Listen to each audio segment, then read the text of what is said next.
Welcome back to Money Talk Media on thatchannel.com. I'm Randy Thomas, broke now, but will be rich one day because I'm going to start taking care of my business. And with the help of these two gentlemen here, Mr. Michael Evans, the Senior Vice President of Marketing for Mackenzie Financial, and John Klotz, the President of Northwood Mortgage Life. So we're done peeling back my skin. I admitted I'm going to go back to university.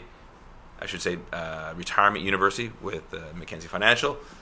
And I strongly invite you all to join me there as well. Anybody else who might be in my position, not saying you are, but I think there might be a few people out there who are sitting in my boat that have not adequately planned for retirement. And truthfully, it scares the heck out of me. I'm eating my pride. I'm going to get real and realistic and just go and do it. And I feel better already. So what we're going to talk about, though, in this segment is there are risks involved with retirement. There's risks that we should be aware of, and you know what we are. And what we're going to do is we're going to talk about the safeguards, or safeguarding against the 5 biggest risks that have been outlined by Mackenzie Financial and Northwood Mortgage Life. So let's talk about this, gentlemen. What's going on here? What are these risks?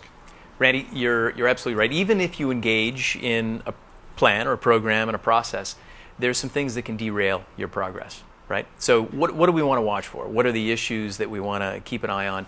One of them is inflation. So how does inflation become a problem if we're saving, building, and growing towards retirement? Inflation can erode the amount of your purchasing power of your assets if they're not growing at a rate equal to or better than inflation. Inflation is going to make the cost of the goods and services you want to buy in retirement 5, 10, 15, and 20 years from now a lot more expensive. Okay, but let me just jump on you right now, Mike. Yeah. Here, I put my money in the bank, or I put it in a GIC or something like that. Doesn't that just stay with the rate of inflation? No. I mean, inflation seldom has anything to do with what's going on at the bank. And right now, we've got interest rates that are historic lows. Seniors with money, individuals with capital, have never received less on their money. 5-year GICs, not uncommon to see it yielding less than 5%, or pardon me, less than 3%. At this point, the 10-year U.S. Treasury, as of this morning, was yielding just a little bit over 3. Well, what is the rate of inflation? Inflation right now running sort of at or around 2.5%, 3%, right, and increasing. And a lot of the key issues driving how consumers feel inflation aren't even included in CPI. I'm assuming you drive a car, right? Yeah, I do. Right. Yeah. That's not in there. Cost of food and goods, which seem to go up all the time, that's not it. There's a lot of things that aren't necessarily reflected effectively in the actual stats that impact us on a daily basis. And certainly gas prices is one that comes top of mind. So keeping pace with how things will be more expensive in the future. So I'm glad you changed the subject too, because gas prices, that's a whole show on itself. It is. Anyway, let's move right on. Offensive. Move on. Exactly. Sorry, Michael. So inflation's one of those issues, and that means simply getting your money engaged in a way that can keep pace with and outpace inflation and continue to grow at a rate better than. And what we really think of there is a combination of assets, stocks, bonds, cash, international and domestic asset classes managed in a process that will allow you to put together the right risk-adjusted return for you on your journey to retirement. And that process will evolve and change over time. Well, let me say this. It sounds to me, again, this is not something that I want to spend days doing.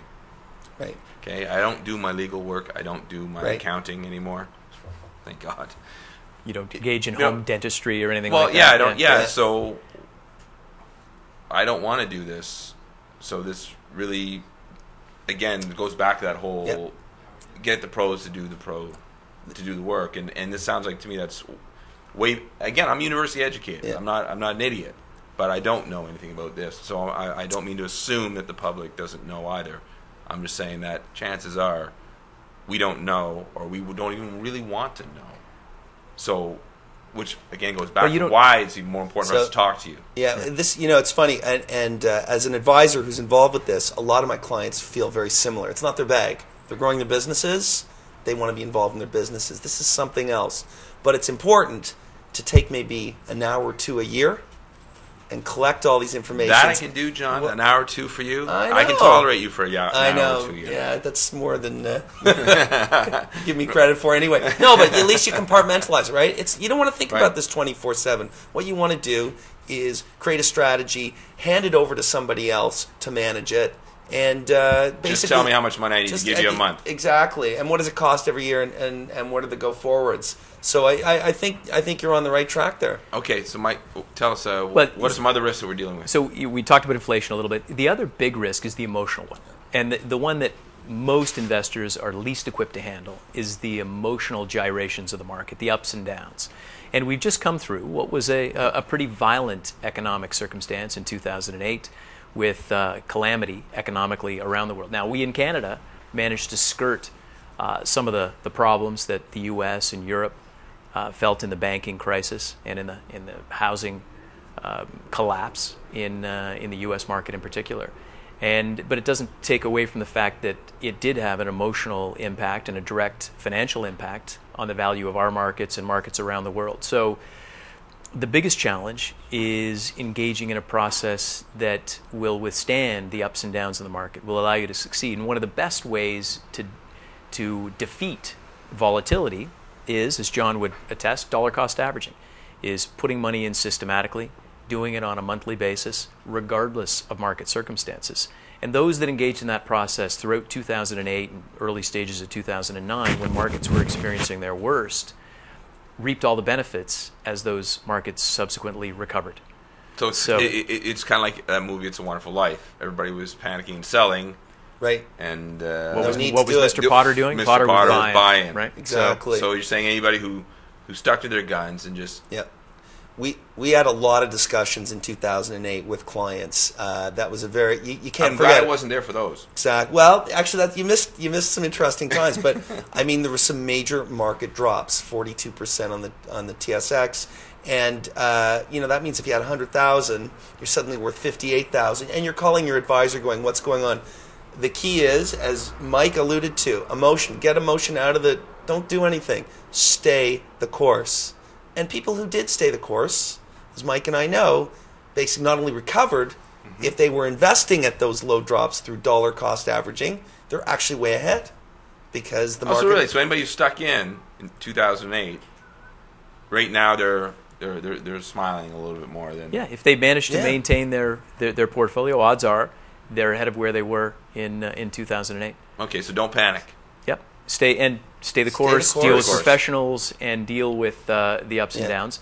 And understand that these are a natural and healthy component of any economic environment. It's not the first recession we've had. It's not the last. There'll be more in the future. Be prepared for those events and understand what you'll do ahead of time. Right. And I think is to own quality investments at that time. So if you own quality investments, and one of the advantages of partnering with someone like Mackenzie is they have some excellent funds that are very well managed, that are intelligently purchased. I don't mind talking about some of the Kundal funds and things like that. These are value managers who actually, as the market dropped, were going, this is a great opportunity, as Mr. Potter says, to buy. Right. And that's where you want to be. You want to be in that sort of investment. Carry on, Mike. And one of the biggest challenges these days, I find, and I think you do too, John, is clients with dollars to invest, and seniors particularly with assets to deploy, who would love to go down to the bank and buy a 6 or 7% GIC, have seen a dramatic cut in pay. Right, with the collapse in interest rates, they're not receiving the sort of compensation financially they used to receive. So you can't get a 10% GIC anymore. It's simply not there. So there's a number of decisions that need to be made to help investors supplement their assets and their growth by diversifying beyond just conservative fixed income and or government bonds, which aren't yielding what they used to. So I was watching Bill Gross on CNBC this morning. Bill Gross runs PIMCO, one of the most famous bond investors, and he's extolling the virtues of dividends, looking at earnings growth in companies and the ability to participate in a combination of fixed income and equity investments to provide an effective risk profile and return profile for clients. The benefits of dividends over interest income from a tax perspective are clear. You're paying roughly half the amount of taxation for dividends that you would for interest income. Likewise with capital gains, just even better. Again, this is a whole lot more language that I really don't understand a lot of, but that's what you guys would take care of. That's what we do. Exactly. We work at Mackenzie. We work exclusively with financial professionals, people like John Klotz, in order to work with the public to put together a plan to build a portfolio that meets both their return and risk goals, and helps them achieve whatever it is they want to achieve. Whether it's a successful retirement, putting their kids through school, buying that cottage property, starting a business, whatever it is they seek to accomplish. Well, let me ask you. This might be a bit of a touchy subject, and it's just that I'm curious. Banks. We're very fortunate to have the bank system that we do. But what people, I think, miss, somebody mentioned the other day that investing with the bank is the same as investing, like it's a business. And so what would be the key differentiator between investing with a bank and investing with someone like John? That's a great question for John. That is a great question. So why deal with an independent financial advisor as opposed to, say, going to the bank? Now, that's an interesting question because basically, as an independent advisor, we have access to a number of different investments. We have Mackenzie out here today because we like and respect the business they do, and as long as they continue to hold up that end, we will continue to offer those kind of products to our clients, but we're not married to them. I don't think I've said anything disrespectfully there. We like them, and we're going to continue to like them as long as they deliver the types of products and returns that our clients want. That being said, we also have access to other types of investments. There are a number of funds out there, in Trimark, Fidelity, Stone & Co., to name a few, that we have access to. So we're not married to, say, a specific investment, and no disrespect to the bank, but if you go to one of the brand name banks, they will tend to offer you their brand name products. And I always feel that business has to be earned and not expected. So that's a huge differential right there. Other issues, just in terms of receiving independent advice, my clients have been with me, some for up to 20 years. And that's a neat thing to be able to stay with a client for 20 years. You're definitely married. Yeah. And Michael alluded to this. I know we know more about some of these people's lives than anybody. We're the first one to find out if they're having a kid. Really? I mean, who do you call? You call your financial advisor. We're involved in so many levels. It's detailed, confidential work. And I think if you're really an advisor worth their salt, you are a fiduciary. You're really holding yourself as a confidant. You shared some confidential information online to make the show a little bit more interesting. And really, your audience shouldn't have to do that. They should be able to shut the door and just say, this is between you and I. It doesn't go anywhere. And that's huge. And that's really what, at the end of the day, a lot of the products we offer are available out there, but the advice and the confidence, that's a unique proposition.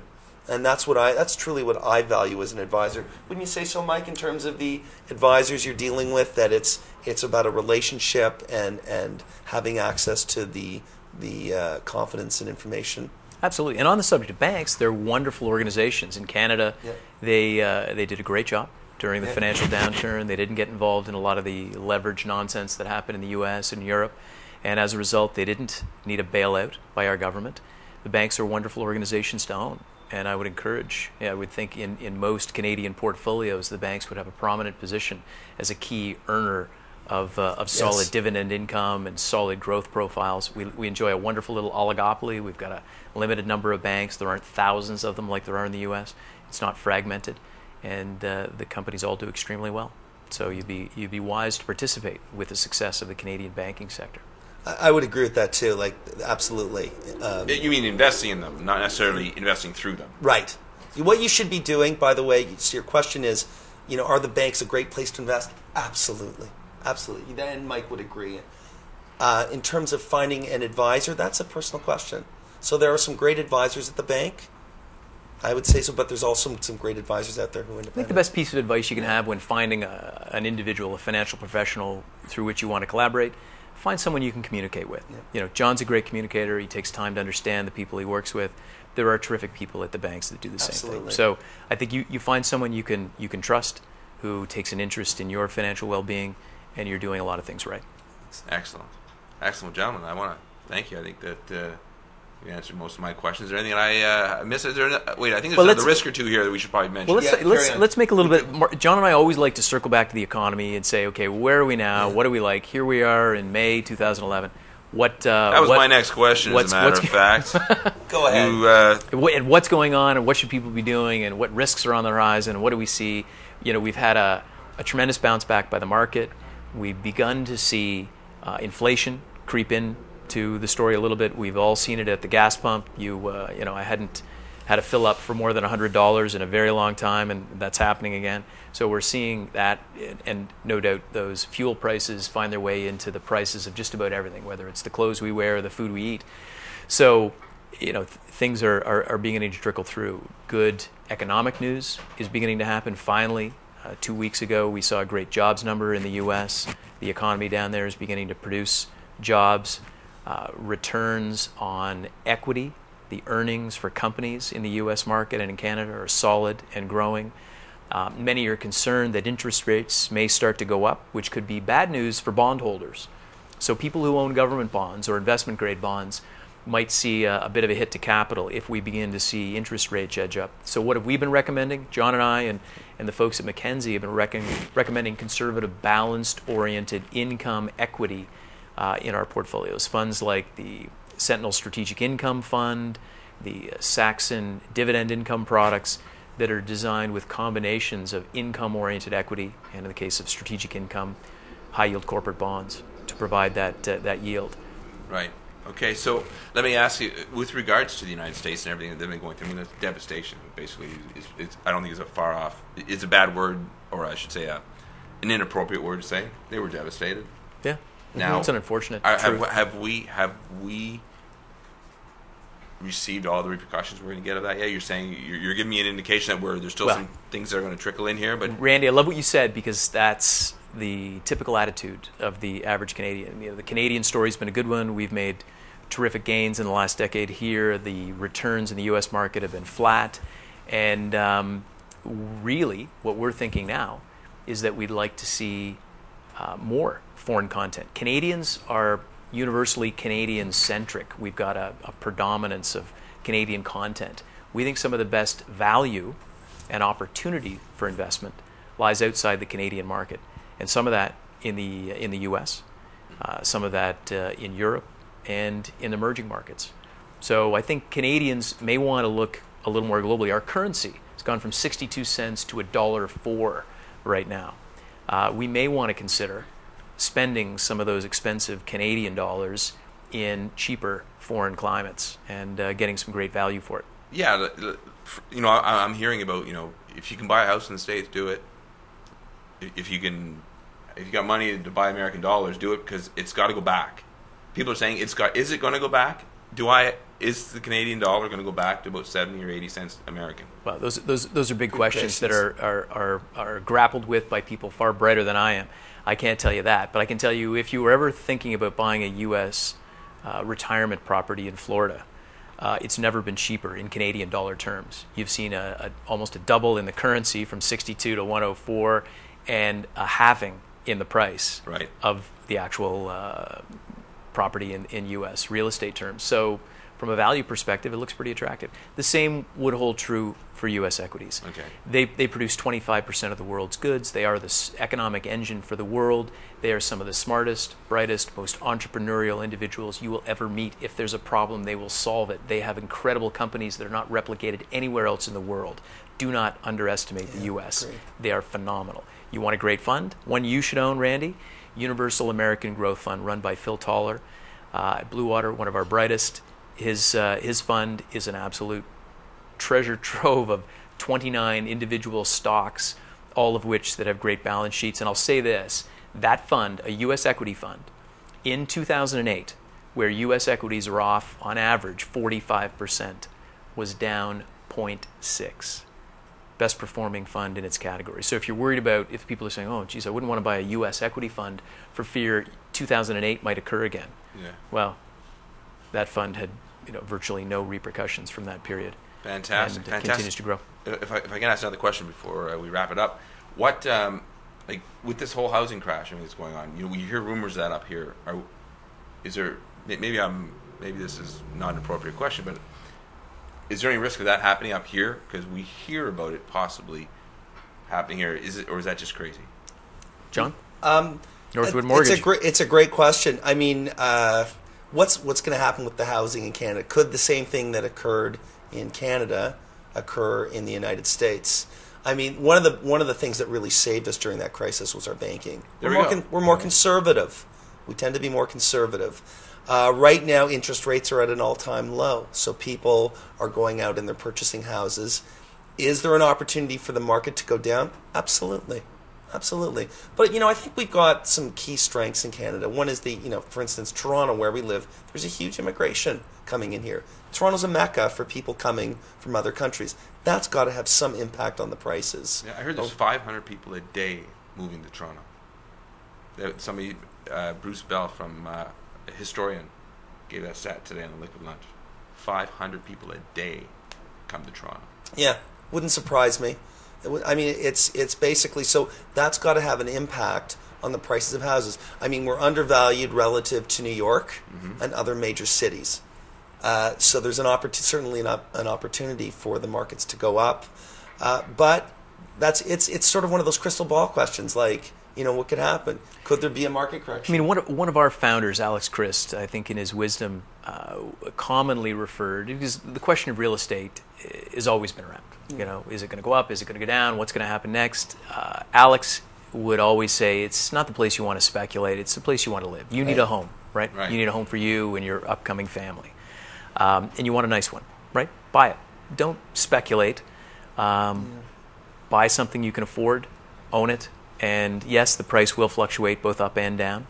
And hopefully sometime from now, I have a neighbor, Mrs. Tate, who's 100 years old. She bought her house in the 50s. And she's done rather well, but she doesn't think much about the price on a daily basis. Right. So hopefully 50 years from now, you'll sell your home and make a tidy profit. But in the meantime, it will go up and down. Best stat I ever saw was you can't bring up a kid in a mutual fund. Yeah. So you gotta live someplace. You gotta own real estate.